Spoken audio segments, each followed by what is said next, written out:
नमस्कार, बहुत स्वागत है आप सभी का। आप देख रहे हैं न्यूज़ इंडिया और आपके साथ मैं हूं मनीषा शर्मा। खबरों की शुरुआत कुछ बड़ी और अहम खबरों के साथ करेंगे और इसी बीच सबसे पहले एक बड़ी जानकारी आप तक हम साझा करते चले। दरअसल बुलेटिन में कई देश और दुनिया की तमाम खबरों की बात करेंगे। दरअसल महागठबंधन आज घोषणा पत्र जारी करेगा। बिहार विधानसभा चुनाव 2025 से जुड़ी हुई खबर है, जहां महागठबंधन आज अपना घोषणा पत्र जारी करेगा। आज शाम 4:30 बजे महागठबंधन का घोषणा पत्र जारी होने वाला है। दरअसल महागठबंधन के घोषणा पत्र को तेजस्वी यादव ने नाम दिया है। महागठबंधन के मैनिफेस्टो को बताया तेजस्वी प्रण पत्र। तो आप समझ सकते हैं कि इससे किस तरीके से तेजस्वी यादव ने अपने ही नाम का इंडिकेशन दिया है। और घोषणा पत्र जो होगा, क्या वो केवल आरजेडी का ही घोषणा पत्र होगा या पूरे महागठबंधन का घोषणा पत्र होगा, अब ये भी कहीं ना कहीं इस दिशा में भी सोचने पर मजबूर कर दिया है। तेजस्वी प्रण पत्र के नाम से तेजस्वी यादव ने अपने महागठबंधन के घोषणा पत्र को नाम दिया है। तो बिहार में जैसे जैसे चुनाव की तारीखें अब नजदीक आ रही है, वैसे वैसे ही अब लगातार बयानबाजी का दौर भी जारी है। और वैसे तो विपक्ष और सत्ता पक्ष और विपक्ष एक दूसरे पर बयान के तीर छोड़ ही रहे हैं, लेकिन अब बारी है घोषणा पत्र की, अब बारी है चुनावी रैलियों की, अब चुनावी सभाओं की बारी है। तो इस दरमियान भी एक तीर से कई निशाने मारने का जो प्रयास है वो तमाम दल और नेता कर रहे हैं। और अब जो घोषणा पत्र जारी हो रहा है, आप समझ सकते हैं कि इसके नाम में ही इंडिकेशन है, जिसमें तेजस्वी यादव ने अपने घोषणा पत्र का नाम बता दिया है। उन्होंने कहा है कि महागठबंधन के घोषणा पत्र का नाम है तेजस्वी प्रण पत्र। तो महागठबंधन आज अपना घोषणा पत्र जारी करने वाला है। आज शाम 4:30 बजे महागठबंधन की ओर से घोषणा पत्र जारी होगा। इसमें प्रियंका गांधी वाड्रा शामिल हो सकती हैं। हालांकि पहले इस तरह की अटकलें थी, लेकिन फिर बाद में कहीं ना कहीं अब उनके आने को लेकर भी संशय बना हुआ है। बहरहाल 4:30 बजे आज महागठबंधन का घोषणा पत्र जारी हो जाएगा। महागठबंधन के घोषणा पत्र को तेजस्वी यादव ने नाम दिया है और ये बताया है कि ये तेजस्वी प्रण पत्र है। लेकिन अब जैसा कि घोषणा पत्र को नाम दिया गया है, ये काफ़ी महत्वपूर्ण है कि ये तेजस्वी यादव का घोषणा पत्र है, ये आरजेडी का घोषणा पत्र है, ये वाकई में महागठबंधन का घोषणा पत्र है। हालांकि दावे वादे इससे पहले खूब किए गए, तमाम रैलियों से, तमाम मंचों से साधने की कोशिश की गई, चाहे वो महिला समीकरण हो या फिर युवा समीकरण को साधने का प्रयास किया गया, अति पिछड़ा वर्ग को साधने का प्रयास किया गया। लेकिन क्या ये सिर्फ हवाई दावेवादे किए गए या फिर घोषणा पत्र में इन चीज़ों को शामिल किया जाएगा, इन दावेवादों को शामिल किया जाएगा? ये काफ़ी दिलचस्प है और साथ ही साथ उतना ही महत्वपूर्ण भी हो जाता है। तो घोषणा पत्र दरअसल आपको बताएं कि इससे जुड़ी हुई हम स्क्रीन पर भी आपको जानकारी दे रहे हैं। नौकरी का वादा भी इस घोषणा पत्र में किया गया है। हालांकि घोषणा पत्र में कुछ बड़े ऐलान जो हो सकते हैं वो आपको स्क्रीन पर हम साइड में दिखा भी रहे हैं। 200 यूनिट फ्री बिजली की बात, जो कि देखिए, अब एक तरफ एनडीए नीतीश कुमार जो 2500 रुपये जारी भी कर चुके हैं किस्त, चुनाव प्रचार में अब कुछ ही समय का वक्त रह गया है, कुछ ही समय रह गया है, इसके बाद चुनाव प्रचार भी थम जाएगा। लेकिन उससे पहले घोषणा पत्र में किन किन वादों को जगह मिलती है, किन किन योजनाओं को जगह मिलती है, ये काफ़ी महत्वपूर्ण हो जाता है।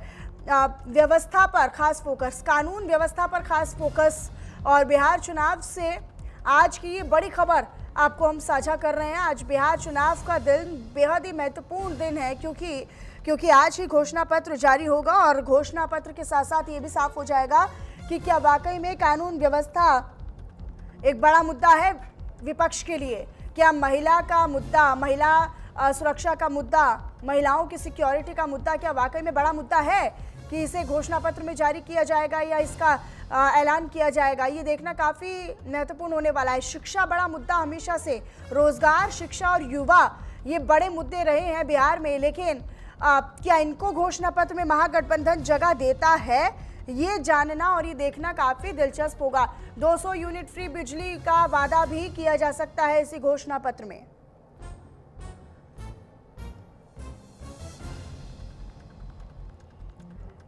तो बिहार चुनाव से जुड़ी हुई एक एक अपडेट आपको न्यूज़ इंडिया अपने टीवी स्क्रीन पर दिखा रहा है और उसी से जुड़ा हुआ एक और अपडेट आप जान लीजिए, जहां आज शाम 4:30 बजे महागठबंधन के घोषणा पत्र का ऐलान किया जा सकता है।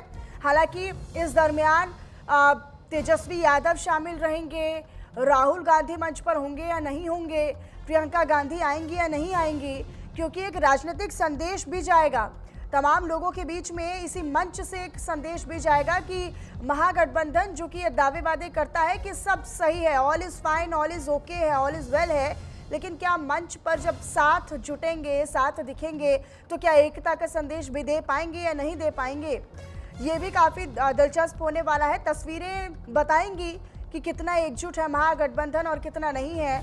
और चुनावी घोषणा पत्र को जिस तरीके से नाम दिया गया है तेजस्वी प्रण पत्र, उससे भी कहीं ना कहीं बहुत बड़ा एक राजनीतिक संकेत ये जाता है कि क्या ये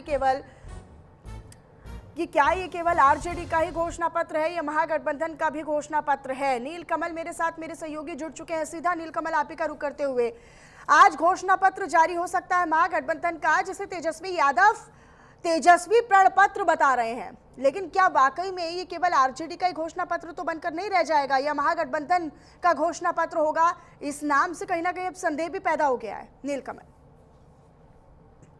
बिल्कुल, देखिए, इसका नाम पहले संकल्प पत्र रखा गया था और विकास का रोड मैप नाम रखा गया था। उसके बाद अभी तेजस्वी का पत्र इसको कहा जा रहा है, घोषणा पत्र।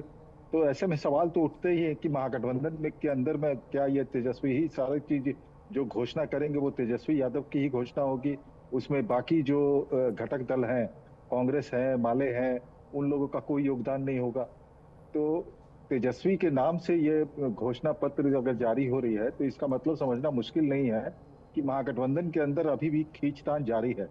चुनाव के महज 8 दिन बचे हैं और अभी भी अगर ये साझा घोषणा पत्र होता तो महागठबंधन का साझा घोषणा पत्र कहा जाता इसको, लेकिन तेजस्वी का नाम अगर जोड़ा जा रहा है तो इससे समझना मुश्किल नहीं है कि इसमें डोमिनेंट जो है वो तेजस्वी कर रहे हैं। सारे ऐलान वो कर चुके हैं, पहले ही वो अकेले ऐलान कर चुके हैं, कांग्रेस उन पर सहमति जताता है ये सिर्फ, और बाकी जितने ऐलान है, जितने भी उनकी योजनाएं हैं वो तेजस्वी यादव बना रहे हैं। तो एक्चुअल में देखा जाए तो ये तेजस्वी का ही घोषणा पत्र होगा और इसमें बाकी घटक दल के वो सहमति होगी। लेकिन अगर साझा घोषणा पत्र मैनिफेस्टो की बात है, नील कमल, क्योंकि ये भी जानकारी थी शुरुआत में तो कि इसमें प्रियंका गांधी भी आ सकती हैं, हालांकि फिर महज ये कयास के तौर पर देखे जा रहे हैं कि हो सकता है कि प्रियंका गांधी अपने किसी और कार्यक्रम में व्यस्त हो और यहाँ पर ना पहुंचे। क्या लगता है, क्या कौन कौन महागठबंधन के तौर पर यहाँ पर शामिल होगा मंच पर जब ये घोषणा पत्र जारी हो रहा होगा, क्योंकि एक बड़ा राजनीतिक संकेत एकता का भी देना होगा? बिल्कुल, देखिए, जब चुनावी घोषणा पत्र ये जारी किया जा रहा है, किसी का मैनिफेस्टो अगर किसी गठबंधन का है तो इसमें बड़े फेस का रहना जरूरी इसलिए भी हो जाता है क्योंकि आखिर जनता अगर उनके घोषणा पत्र पर विश्वास करेगी तो कैसे करेगी जब बड़े चेहरे ही नहीं होंगे। बिल्कुल। अगर यहाँ पर राजेश राम अगर बैठते हैं, प्रदेश के जो अध्यक्ष है पीसीसी के, वो भी बैठते हैं तो एक बात समझी जाएगी। और कौन कौन से आते हैं नेता, ये तो बात की बात है, लेकिन अभी आधिकारिक तौर पर यह भी बताया नहीं गया है कि कितने बजे ये चुनावी घोषणा पत्र की जो है वो जारी किया जाएगा। ये अनाउंसमेंट अभी तक आधिकारिक तौर पर नहीं की गई है, ना समय बताया गया है। तेजस्वी यादव आज सारण में 6 विधानसभा क्षेत्र को ताबड़तोड़ रैली को संबोधित करेंगे, उसके बाद 4:30 बजे वो पटना लौटेंगे। डायरेक्ट वहां से क्या वो घोषणा पत्र को जारी करेंगे या फिर राबड़ी आवास जाएंगे, यह भी देखना दिलचस्प होगा, क्योंकि अभी तक कोई ऑफिशियल जानकारी ये नहीं आई है कि आखिरकार जो साझा घोषणा पत्र जारी किया जाना। लेकिन नील कमल, पहले इसे संकल्प पत्र नाम दिया जाता है, और फिर बाद में इसे तेजस्वी प्रण पत्र कर दिया जाता है। क्या रणनीति इसके पीछे हो सकती है तेजस्वी यादव की? बिल्कुल, देखिए, आरजेडी का शुरू से यह कहना था कि तेजस्वी 243 सीट पर नेतृत्व कर रहे हैं। महागठबंधन में भले ही घटक दल है लेकिन नेतृत्व है वो तेजस्वी यादव का है। वो मुख्यमंत्री के चेहरा बनाए जाने से पहले आरजेडी यह बात कर रही थी कि यहाँ पर 243 सीट का नेतृत्व जो है वो तेजस्वी यादव कर रहे हैं। कोई राहुल गांधी नहीं, कोई प्रियंका गांधी नहीं, कोई राजेश राम नहीं, कोई दीपंकर भट्टाचार्य नहीं, कोई डी राजा नहीं, मतलब तमाम घटक दल के जो जितने बड़े चेहरे हैं उनको पीछे छोड़ करके तेजस्वी यादव का चेहरा आगे किया गया था आरजेडी की तरफ से। अंतिम में जब कांग्रेस के ऊपर बहुत जब दबाव पड़ा तब जाकर के कांग्रेस ने उन्हें सीएम फेस बताया। इसके साथ साथ जो वीआईपी के प्रमुख है मुकेश सहनी, उनको डिप्टी सीएम बताया।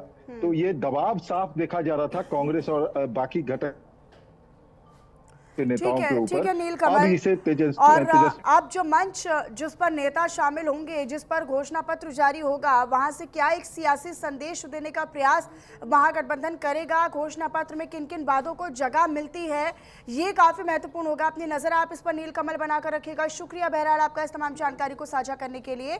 एक और अपडेट आपको दे देते हैं। दरअसल कल बिहार में बीजेपी